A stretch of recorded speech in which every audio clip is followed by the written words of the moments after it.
Hi everyone, this week I'll be sharing a small snippet from the Next Level Business Booster workshop on the 80-20 principle and the 80-20 analysis, which from feedback of the audience, this was one of their favourite parts of the whole workshop. The feedback that I received anyway, people enjoyed the part where we analysed Alan's business, Chat Marketing, and nailed down 10 different products and services where he was spending his time and focusing specifically on a product he was spending the least amount of time but was making him the most amount of money in his business. So people really enjoyed that part, and we're going to just take that snippet out of the whole video of the workshop, which we recorded live, and give it to you today for Ben's Business Podcast, episode number 75. The next business strategy that I teach and I also have a mindset around when I do any type of training for clients. When I'm going to start a new business venture, I'll do an 80-20 analysis, which I'll describe what that is, but first I'll explain what the 80-20 principle is. The 80-20 principle comes from an Italian economist by the name of Alfredo Pareto.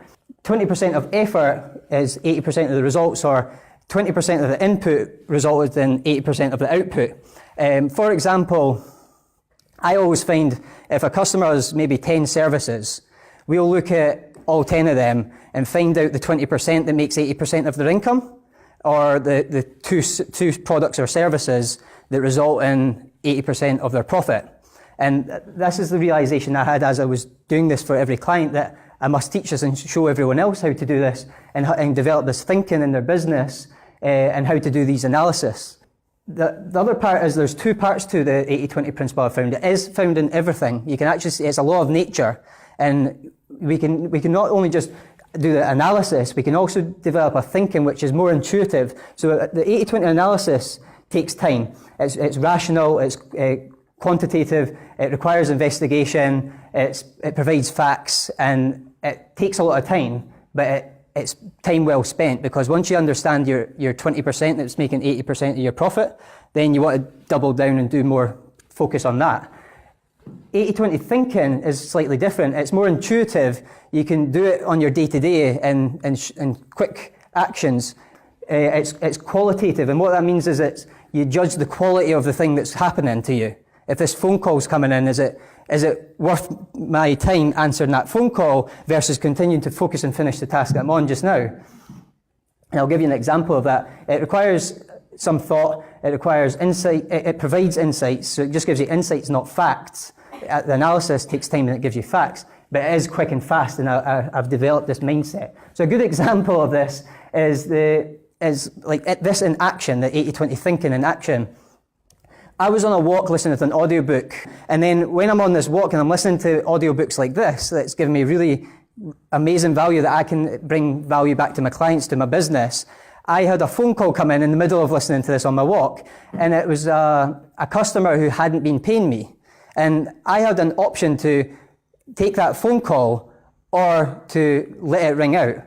And this is not avoiding customers. I'm not talking about that. It's about not being reactive to things that are happening to you, taking control of your time. And you can call these customers back, or you can react to that email that comes in that seems urgent. 80-20 thinking requires you to be slightly slow and lazy and smart, so that you're not taking everyone's problems on. You're able to go, this is happening.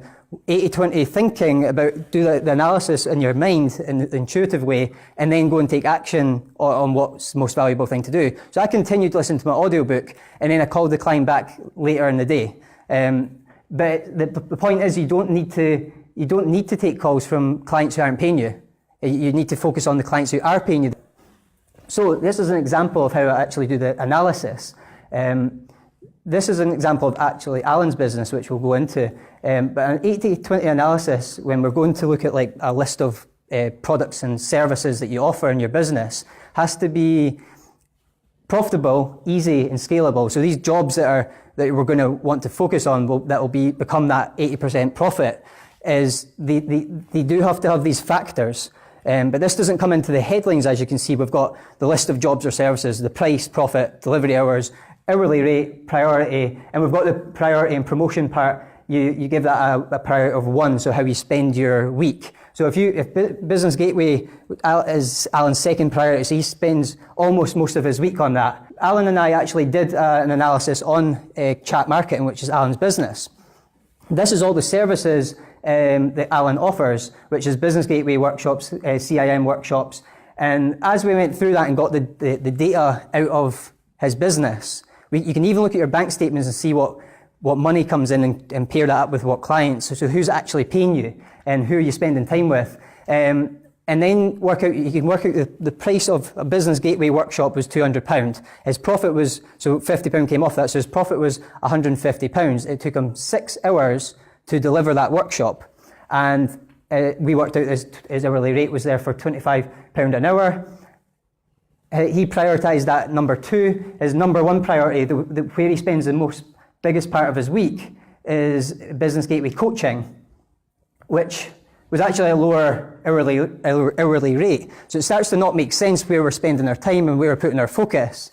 And the number 1 that we can see there, the highlighted area, was corporate LinkedIn workshops. And in this area here, promotion, this is the way that he prioritises and spends his week actually promoting these services. And that was actually his least priority for promoting it. And he spent almost the least amount of time on that. But he earned the most when he was doing that and on his time, so on an hourly rate.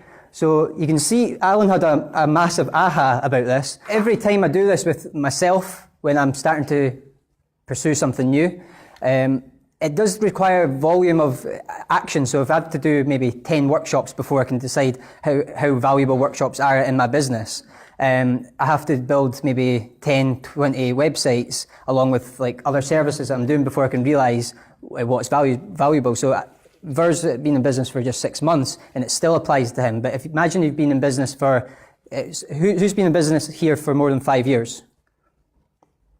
10 years? So we did it with my dad, actually, who had his hand up for 10 years.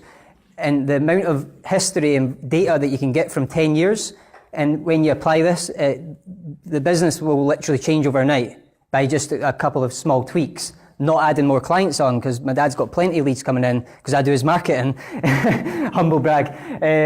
But we did a bit of an 80-20 analysis and realised electric gates, for example, were much more profitable than a hand railing, which was just a small hand railing on steps. An electric gate for affluent clients who could afford that were actually his 80-20. So you call that we call that our 80-20 client that is willing to spend a couple of £1,000 on a product that only takes you 5 hours to deliver. What we then do from Alan's business, so going back to the slide where we find out corporate LinkedIn workshops is actually his 80-20. What we do is we take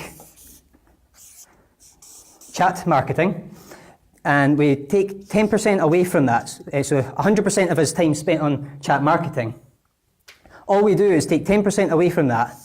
So you don't stop this, you don't stop all your products and services that brings you your income. You just take 10% of your time away from doing some of these. Maybe eliminate a service that you're wasting too much time on completely. And then you put 10% of your time towards LinkedIn. You get the point?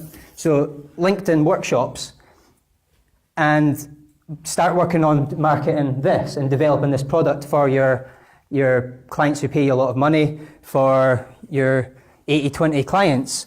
And even if like you've not really developed this product, and that's maybe the reason why you're not promoting this product, because you're maybe not confident about it. It's about developing the product so that it becomes more valuable, and then you want to put more time into it. So take 10% away from your current business, put 10% into that, and then what we're going to go into after the break will be about how we'll laser focus on that. It's really about niching, and that's what the one thing is about. When Gary Keller and Jay Papasan in the book, The One Thing, a great business book, said that what's the one thing I can do, such by doing it, everything else will be easier or unnecessary.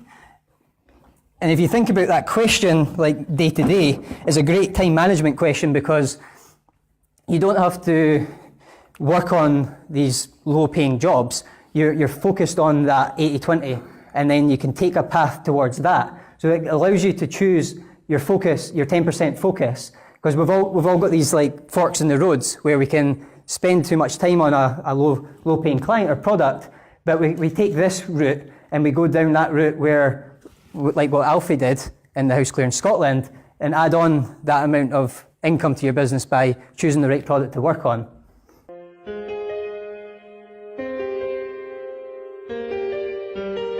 Hi everyone, just bought my own harbour and about 15 boats along with it.